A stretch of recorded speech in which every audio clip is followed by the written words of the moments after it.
Las guerras no solo se ganan con balas ni con bombas. Hay un campo de batalla invisible, donde las armas son el miedo, la mentira y la sugestión. Es un terreno silencioso, pero letal. Ahí se quiebran voluntades, se manipulan mentes y se controla al enemigo sin tocarlo. Hoy te voy a contar 5 historias reales donde el enemigo no fue un ejército sino el miedo, el engaño y la manipulación. Imagina que estás en medio de la selva, solo, de noche y de pronto, escuchas una voz desesperada que grita en tu idioma: «Hermano, no me dejes aquí, estoy atrapado entre los muertos». Así comenzaba una de las armas más retorcidas de la guerra de Vietnam. Estados Unidos no solo luchó con balas. También lo hizo con grabaciones. Grabaciones de llantos, susurros espectrales, voces deformadas en vietnamita. Las reproducían en la oscuridad con altavoces ocultos en la jungla.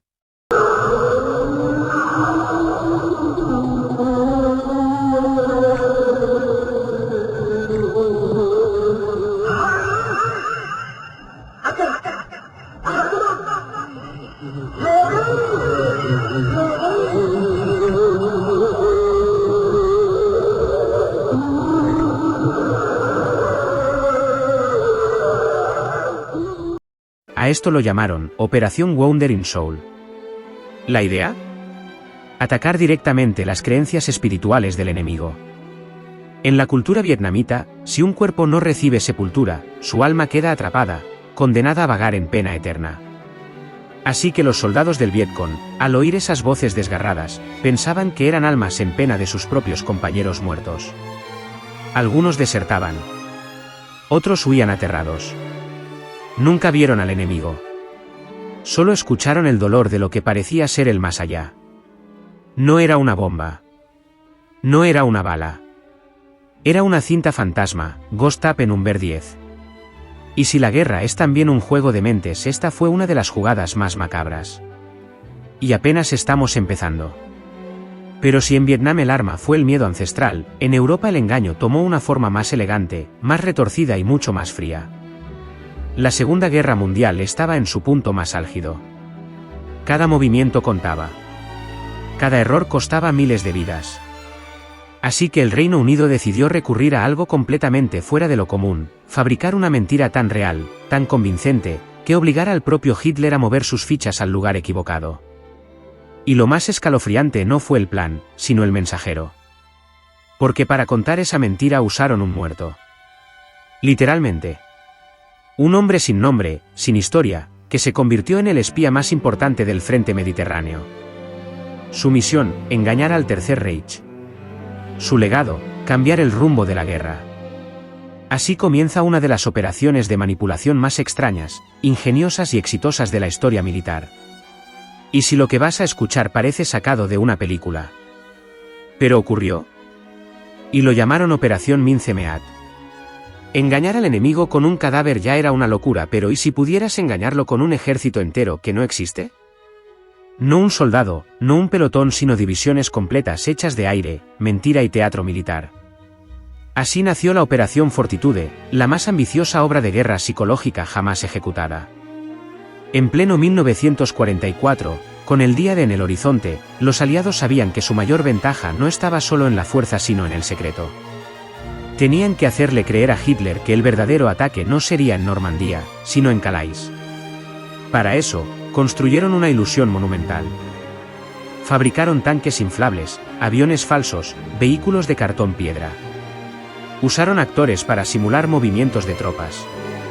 Emitieron transmisiones de radio falsas con órdenes, posiciones y planes que parecían auténticos. Incluso crearon un general ficticio al mando de esta supuesta fuerza. Nada podía parecer improvisado. Todo estaba calculado.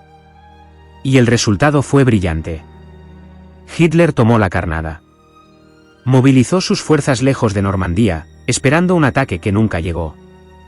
Cuando por fin entendió el engaño, ya era demasiado tarde. Los aliados habían desembarcado y estaban rompiendo las defensas del eje.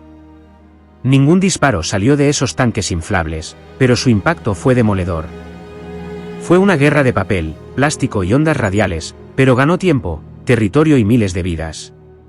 Porque en la guerra, la percepción puede ser tan letal como la pólvora. Y en Fortitude, los aliados dominaron el arte de hacer ver lo invisible. ¿Y si la guerra pudiera ganarse con un simple chisme? No con cañones. No con espías. Sino con rumores escritos en un pedazo de papel. Así operaban las temidas cigüeñas de Goebbels, el brazo invisible de la propaganda nazi en la Francia ocupada. Mientras los aliados luchaban en el frente, los nazis libraban otra batalla mucho más silenciosa, la de las mentes. Miles de panfletos impresos en perfecto francés eran lanzados desde el aire o dejados en sitios estratégicos. Pero no eran panfletos comunes. Eran cartas falsas, sátiras mordaces, poemas manipuladores.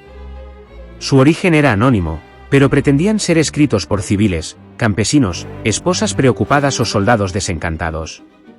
¿Su objetivo? Erosionar la confianza, sembrar dudas y dividir desde dentro. En uno se decía que los británicos robaban provisiones. En otro, que los aliados planeaban abandonar Francia. Algunos inventaban traiciones amorosas entre soldados y mujeres locales. Todo lo que debilitara la moral, servía. Era como una infección invisible, poco a poco minaba el espíritu de resistencia. Y lo más retorcido era que muchos creían que esas voces eran reales. Porque cuando el miedo, la desconfianza y el cansancio se acumulan, incluso el susurro más débil puede parecer una verdad. Las bombas destruyen cuerpos, pero las palabras, cuando se disfrazan de verdad, pueden romper la voluntad. Goebbels lo sabía. Y convirtió la manipulación emocional en un arma tan precisa como cualquier rifle. Esto no fue un bombardeo, fue un susurro que atravesó trincheras. Pero si Goebbels jugó con palabras, la CIA decidió jugar con el miedo más profundo, el espiritual.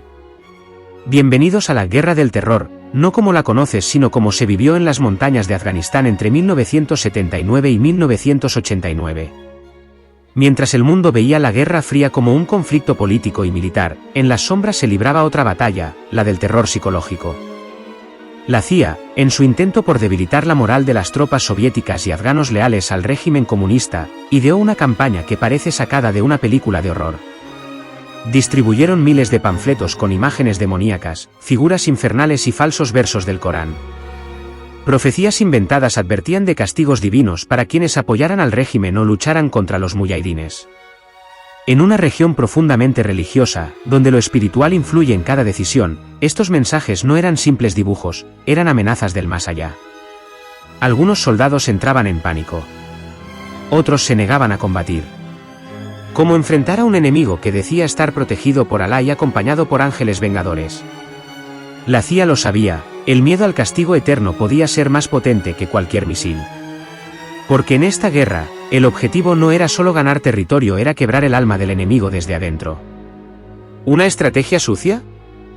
Tal vez. ¿Efectiva? Sin duda. Y así como empezó todo con lamentos en la selva, terminó con demonios en las montañas. Porque a veces, las armas más peligrosas no tienen forma de bala sino de creencia. ¿Qué te parecieron estas operaciones donde el miedo, el engaño y la manipulación fueron las verdaderas armas de guerra? ¿Cuál de estas estrategias te impactó más? Déjamelo en los comentarios y no olvides suscribirte para más historias. Nos vemos en el próximo vídeo.